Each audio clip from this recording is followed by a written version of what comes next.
जय श्री कृष्ण दोस्तों।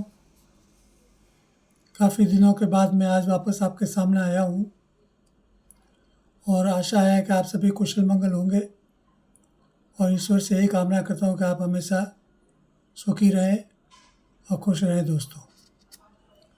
दोस्तों आज मैं ये वीडियो इसलिए डाल रहा हूँ कि पिछले करीब 1 महीने में मुझे कई लोगों ने संपर्क किया है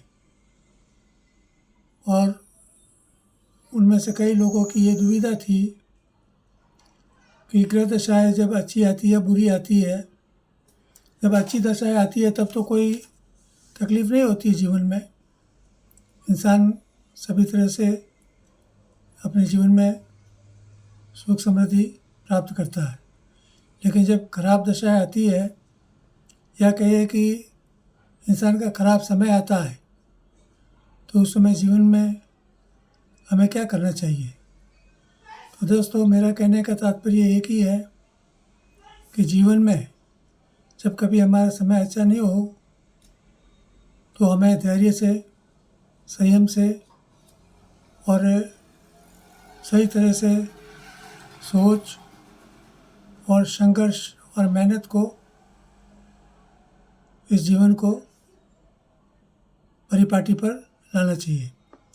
अब जीवन में क्या आता है दोस्तों कि दो चीज़ें हमेशा काम करती है, या तो आप नकारात्मक सोच रखेंगे या आप सकारात्मक सोच रखेंगे। अब नकारात्मकता में कुछ भी हासिल नहीं होता दोस्तों। हो सकता है कि आपका जीवन खराब है, समय अच्छा नहीं है, विपरीत परिस्थितियाँ हैं, लेकिन फिर भी ऐसी स्थिति में आपको क्या करना पड़ेगा? आपको जीवन में हमेशा संघर्ष करना पड़ेगा, मेहनत करनी पड़ेगी। इसके अलावा कोई उपाय नहीं होता दोस्तों। जीवन में कोई ऐसी जादू की छड़ी नहीं होती है किसी के पास कि उसको घुमाए और हम सभी प्रकार के सुख प्राप्त कर सकें। इसके लिए हमें उचित प्रकार से आचार, विचार, व्यवहार और जीवन के जो संघर्ष है उसे मुकाबला तो करना पड़ेगा। अब जीवन के संघर्षों से जो मुकाबला कर लेते हैं वो विजय होते हैं, सफल होते हैं, और जो नकारात्मकता रखते हैं जीवन में, निराशावाद में जो जीते हैं वो हमेशा असफल हो जाते हैं और फिर जीवन की सारे दुख, तकलीफ़ और कष्ट भोगते रहते हैं। तो जीवन में ये दो चीज़ ही है, या तो आप जीवन को सकारात्मक रूप से लीजिए या उसको नकारात्मक रूप से लीजिए।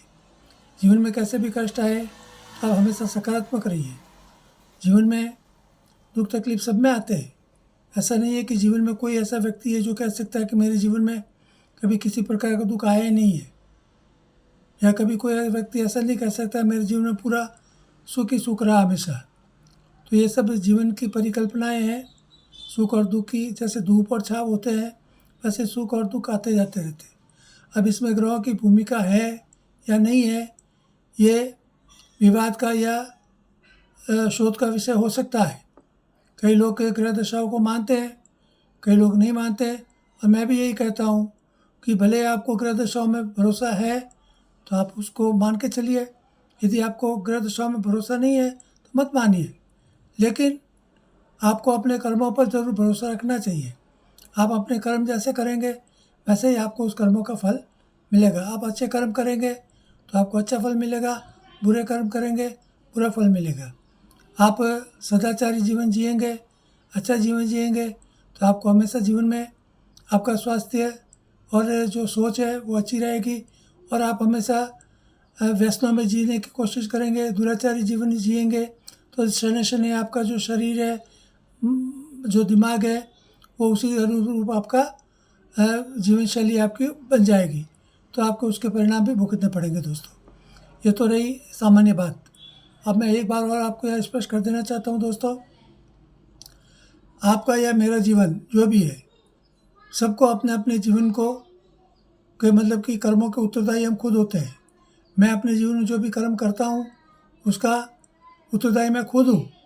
चाहे मैं अपने चोरी चकारी बाहर कितने भी कुछ भी करके लाऊं, उल्टे सीधे काम करके मैं अपने परिवार का भरण पोषण करूं, लेकिन उसका आखिर दुख तो मुझे ही भोगना पड़ेगा, मेरे परिवार उसमें सहभागी नहीं बनेंगे। इसी तरह यदि मैं अच्छे कार्य करके मैं अपने या कोई भी सुपरिणाम जो उसको मुझे मिलते हैं तो उसका उपभोग तो मेरा परिवार करेगा, लेकिन उसका मूल जो उसके जो परिणाम मिलेंगे वो मुझे ही मिलेंगे, बाकी तो सब सहायक है दोस्तों। जिस तरह एक अभी जैसे वाल्मीकि जयंती गई है दोस्तों, तो वाल्मीकि जी के बारे में कहा जाता है कि वो अपने जीवन में वो डाकू थे, उनका नाम रत्नाकर डाकू था।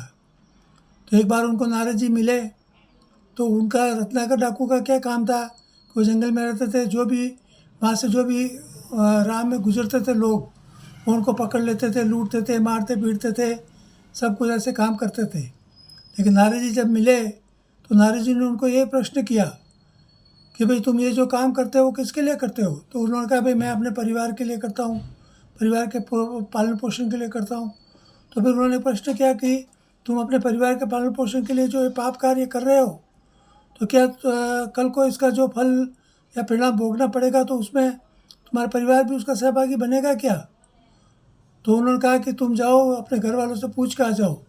तो उन्होंने नारद जी को एक पेड़ से बांध दिया और घर पे गए और उन्होंने सबको पूछा, पत्नी बेटों वगैरह सबसे जो परिवार के सदस्य थे। तो उन्होंने कहा भाई कि तो हमारा पालन पोषण करना तो तुम्हारा कर्तव्य है, अब तुम्हारे धर्म और कर्म जो भी पाप पुण्य है उसके फल भोगने के अधिकारी तो तुम खुद होंगे, उसमें हम सहभागी नहीं बन सकते। तब जाके उनको दिमाग में ये बात आई कि मैं आज दिन तक मैं अपने परिवार के भरण पोषण के लिए जो भी ये पाप करते कर रहा था ये निरर्थक है। तब फिर वापस आके उन्होंने नारद से क्षमा याचना की और फिर वो उस दिन से वो उन जो भी उनके दुष्कर्म थे, बुरे कार्य थे, उनको छोड़ दिया और उस दिन से वो वाल्मीकि ऋषि बन गए और उनमें सुधार हुआ। और फिर वो राम राम नाम जप कर वो रामायण जैसी महाकाव्य की उन्होंने रचना कर दी और बहुत बड़े ऋषि हुए और उनको भगवान की उपाधि मिली दोस्तों। तो कहने का मतलब यह है कि अपने जीवन में आप नकारात्मक है सकारात्मक है उसके अनुरूप ही आपका जीवन हमेशा होगा दोस्तों। अब मैं कुछ उदाहरण आपको देता हूँ दोस्तों के कर्मों के फल के बारे में। अब चाहे उसमें आप ग्रह दशाओं को माने या अपने कर्म माने, ये सोचने का विषय है। मैं भी इसके बारे में कुछ ज़्यादा कहना नहीं चाहता हूँ, मैं आपके विवेक और बुद्धि पर छोड़ता हूँ दोस्तों। कुछ उदाहरण मैं आपको आज देता हूँ दोस्तों, उसको आप ध्यान से सुने दोस्तों। जीवन में दोस्तों हम कई लोगों को ऐसे देखते हैं दोस्तों, जिन्हें आप भी जानते हैं, मैं भी जानता हूँ, दुनिया वाले जानते हैं दोस्तों, जिनके जीवन में धन होता है, समृद्धि होती है, वैभव होता है, बहुत विपुल मतलब कि वैभव होता है। विपुल मतलब कि वो दुनिया की सभी चीज़ें खरीदने की उनकी क्षमता होती है दोस्तों। ऐसे कई लोग हैं दोस्तों, लेकिन वो अपने निजी जीवन में कभी भी वो सुख देख नहीं पाए दोस्तों। इसका कारण क्या हो सकता है? जैसे एलन मस्क है, रतन टाटा है, राकेश झुनझुनवाला है, अभिनेत्री रेखा है, अभिनेता जो गुरुदत्त हुए थे वो हैं, मीना कुमारी है, या ऐसे और भी कई लोग आपको यदि ढूंढेंगे तो दुनिया में मिल जाएंगे। जैसे ऋषि सुनक है जो अभी ब्रिटेन के प्रधानमंत्री थे, कुछ समय के लिए बने, जब कुर्सी से उतर गए तो क्या उनको जो प्रधानमंत्री पद जो मिला था ब्रिटेन का, तो वो किस कारण से मिला? या तो उनके कर्मों का फल है या उनके कोई अच्छे ग्रह के योग आ गए जो कि वो पद मिला। ऐसे ही मतलब एलन मस्क जो है दुनिया के सबसे धनाढ़ है, लेकिन वो अपने परिवार में अपने बच्चों को उनको त्यागना पड़ा दोस्तों। कभी आप उनकी शोध कीजिए, खोज कीजिए तो आपको मालूम पड़ेगा।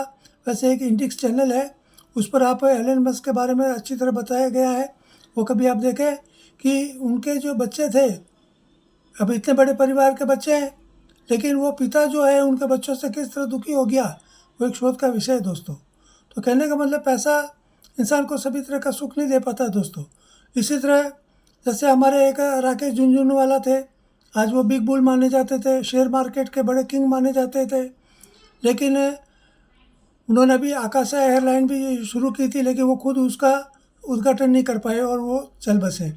और शेयर मार्केट के इतने बड़े मतलब कि दलाल होने के बावजूद वो खुद अपने शारीरिक रूप से अपाहिज हो चुके थे दोस्तों।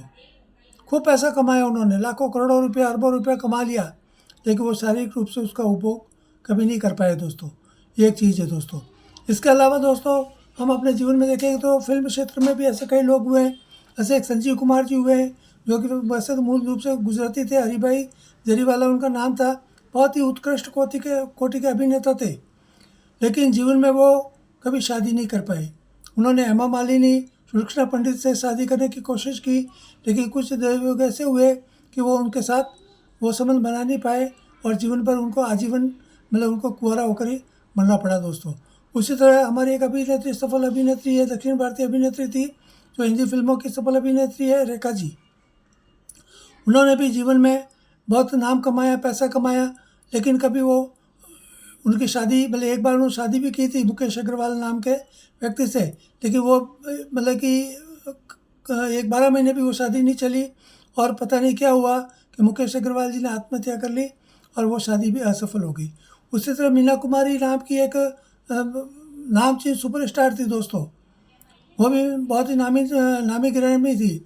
और उनकी यदि पुरानी फिल्में देखें तो वैसे ही आज की अभिनेत्रियाँ उनकी बिल्कुल नाखून के बराबर भी नहीं है, लेकिन उनकी भी जीवन में मतलब कि वो इतनी मतलब कि नामचीन होकर भी वो आखिर उनका अंतिम जो जीवन है वो कैंसर से मतलब उनको ग्रसित हो गई, उनको मरना पड़ा।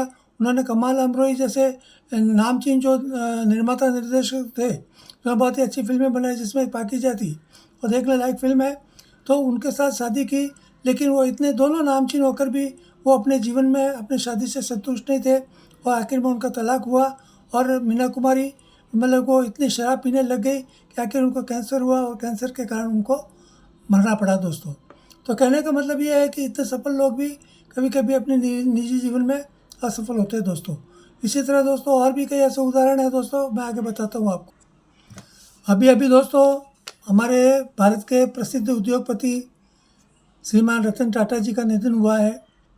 और रतन टाटा जी के बारे में भी ये कहा जाता है दोस्तों कि वो एक बार अमेरिका में कैलिफोर्निया में सेटल होना चाहते थे।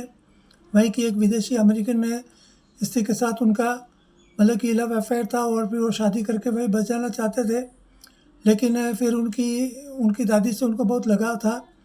तो फिर वो मतलब कि उनकी दादी उस समय जिस समय वो अमेरिका में सेटल होने की कोशिश कर रहे थे, उस समय उनकी दादी यहाँ हिंदुस्तान में बीमार थी। तो अपने दादी से लगाव के कारण फिर वो वापस यहाँ आ गए, फिर वो वापस वहाँ जा नहीं पाए और वो शादी नहीं कर पाए दोस्तों। इसी प्रकार जीवन में उनके इस प्रकार चार बार वो शादी के उनके जो योजनाएं थी वो असफल हो गई दोस्तों। तो आज इनके पास इतना पैसा था, सब कुछ था, सुकुमार भी थे, अच्छे भी थे, होनहार भी थे, पैसा भी बहुत था, लेकिन वो अपने निजी जीवन में असफल हो गए दोस्तों। इसी तरह एक नरेश गोयल जी थे दोस्तों, जो कि जेट एयरवेज के मालिक थे दोस्तों। वैसे तो मूल रूप से पंजाब के थे, लेकिन उन्होंने अपने पुरुषार्थ से बहुत सारा मतलब कि अच्छे कार्य करके और सफल हुए और उन्होंने जेट एयरवेज की स्थापना की दोस्तों, और वो संस्थापक उसके संस्थापक थे। लेकिन अब उनके ग्रह दशा का परिणाम कहो या उनके कर्मों का फल कहे कि धीरे धीरे वो जेट एयरवेज भी कर्जों में डूब गई, उल्टे सीधे कामों में वो खुद लग गए। और सबसे बड़ी गलती तो मैं ये मानता हूँ उनके जीवन में ये एक हुई कि वो अपने जो बोर्ड होते हैं उस बोर्ड में, हालांकि जो बिज़नेस वो करते थे हवाई क्षेत्र का, तो एविएशन के बिज़नेस के संबंधित लोगों से उनको संपर्क रखना चाहिए था अपने बोर्ड में या अपने साथ में उनको मिलाना चाहिए था। लेकिन वो क्या कर रहे थे, जो फिल्म स्टार के जो फिल्मी दुनिया के जो लोग हैं बड़े बड़े, वो उनको विज्ञापनों में साथ लेते हैं और बोर्ड में उनको साथ में। अब फिल्म बनाना अलग चीज़ है और एविएशन जो बिज़नेस है वो अलग चीज़ है। तब ऐसे लोगों का आप बोर्ड में रखोगे तो उसके परिणाम क्या होंगे? एक तो लाखों करोड़ों रुपए आप उनके पीछे खर्च कर दिए और फिर ऐसे लोगों से सिर्फ विज्ञापन के अलावा उनका क्या उपयोग हो सकता है? तो कहने का तात्पर्य है दोस्तों कि जीवन में कई तरह से आप पैसे भी कमा लेंगे, सब कुछ होंगे, लेकिन कहीं ना कहीं जीवन में किसी दूसरे क्षेत्र में, निजी जीवन में भी अभाव जीवन में होते ही हैं। तो कहने का तात्पर्य यह है दोस्तों कि जीवन में कभी भी हर चीज़ को नकारात्मकता में नहीं लेना चाहिए। हो सकता है कि आज आपके जीवन में किसी तरह की तकलीफ है, दुख है, तो आप उसको दुखों का स्वागत कीजिए, उनसे आप सबक लीजिए, उनसे आप किसी चीज़ की सीख लीजिए कि भाई हमेशा से दिन रहने वाले नहीं है। जो समय आज खराब आ गया है तो उसका विश्लेषण कीजिए, उनको सोचिए कि भाई ये चीज़ हमारे जीवन में क्यों आई है, यदि उस चीज़ को आप समग्र दृष्टिकोण से आप उसको सोचेंगे तो कहीं न कहीं उसका रास्ता आपको ज़रूर मिलेगा। तो कहने का मतलब ये है कि आप कभी भी निराशावादी दृष्टिकोण नहीं रखें। जीवन में निराशावादी दृष्टिकोण ही सबसे बड़ी बीमारी है। और एक दूसरा कारण और है आलस्य। जीवन में कई बार इंसान के असफल होने का मूल कारण होता है उसका आलस्य। क्योंकि इंसान पड़ा रह जाता है लेकिन अपने कभी भी उसके शरीर से वो हरकत करना पसंद नहीं करता है। उसको सब कुछ बैठे बैठे मिल जाना वो पसंद करता है। तो ऐसे लोग जीवन में कभी सफल नहीं होते। यदि आपको भगवान ने हाथ पैर दिए हैं तो हाथ पैर इसलिए दिए हैं कि भाई आपको उसको हलाए चलाए रखो। जब आप हलाए चलाए रखेंगे तभी तो आप किसी मंजिल पर आप पहुंच पाएंगे। खाली एक जगह बैठने से आप किसी मंजिल कभी आपके सामने खुद चलकर नहीं आती है। मंजिल प्राप्त करने के लिए हमें अपने पैरों से हमें खुद चलकर जाना पड़ता है, तब हम उस मंजिल पर पहुंचते हैं दोस्तों। तो आज मैं ज़्यादा लंबा वीडियो नहीं करना चाहता हूँ। कहने का मतलब ये है कि मैं जो भी वीडियो डालता हूँ उसमें से आपको उसको सकारात्मक रूप से लीजिए। आप उसमें नकारात्मकता के रूप में मत लीजिए। जैसे मैं राहु के बारे में, शनि के बारे में मैं ज़्यादातर वीडियो इसलिए डालता हूँ कि जीवन में जो तकलीफ़ें जो भी यदि ग्रह दशाओं को मानते हैं तो जीवन में जो भी तकलीफ़ें आती है, वैसे तो सभी ग्रह यदि खराब होते तो कुछ तकलीफ तो देते हैं। विशेष करके राहु और शनि जैसे ग्रह जो होते हैं वो यदि किसी के जीवन में यदि विषोत्तरी दशा महादशाओं में आते हैं तो विशेष तकलीफ़ें होती है। लेकिन कहने का मतलब ये है कि उस समय भी आपको सकारात्मक रहना चाहिए। हो सकता है आपका विपरीत समय है लेकिन हमेशा तो नहीं रहेगा। ये उतार चढ़ाव ज़िंदगी में आते रहते हैं। मेरी ज़िंदगी में भी आते हैं। मैं ज्योतिष को जानता हूँ लेकिन मेरी ज़िंदगी में भी आए हैं। क्या ऐसा नहीं है कि भाई मैं ज्योतिष जानता हूँ इसलिए सभी ग्रह मेरे अनुकूल होते हैं। अनुकूल किसी के भी नहीं होते, चाहे वो दुनिया का कोई भी इंसान हो। सुख दुख सब में आते ही हैं। इसलिए आप इसको सकारात्मक रूप से लीजिए और जीवन में संघर्षों को हमेशा अपनाइए दोस्तों। जीवन में संघर्षों से ही आदमी मतलब कहना है वो तब कर निकलता है दोस्तों। जैसे सोना हमेशा जब उसको सोना रहे उसको भट्टी में तपाता है तभी वो निखरता है दोस्तों। इसी तरह जीवन को यदि निखारना है तो दुख और संघर्ष है, जो तकलीफ़ें हैं उनसे मित्रता कीजिए। उनको तनाव में मत डालिए, उनको दिमाग पर हावी मत होने दीजिए। दिमाग पर हावी होने देंगे तो वो आपके ऊपर सवार हो जाएंगे, वो फिर आपको दबा लेंगे। लेकिन दुख और तकलीफ जो आते हैं उनको आप अपने मन मस्तिष्क पर हावी मत होने दीजिए, उनको झटक दीजिए और आप उनके ऊपर सवार हो जाइए। आप उनको मुकाबला करने की हिम्मत रखिए तो धीरे धीरे आपके जो दुख तकलीफ हो गए वो सब दूर हो जाएंगे दोस्तों। तो यही कामना करता हूँ कि ईश्वर आप सबको सुखी रखे, कुशल रखें और हमेशा समृद्धिशाली रखे दोस्तों। तो आज के लिए केवल इतना ही। धन्यवाद। और दोस्तों एक निवेदन है, कृपया मेरा ये जो यूट्यूब चैनल है इसको सब्सक्राइब करें, लाइक करें और अपने यार दोस्त जो भी जान पहचान वाले हैं, परिवार वाले हैं, उनको भी इसके बारे में कहें।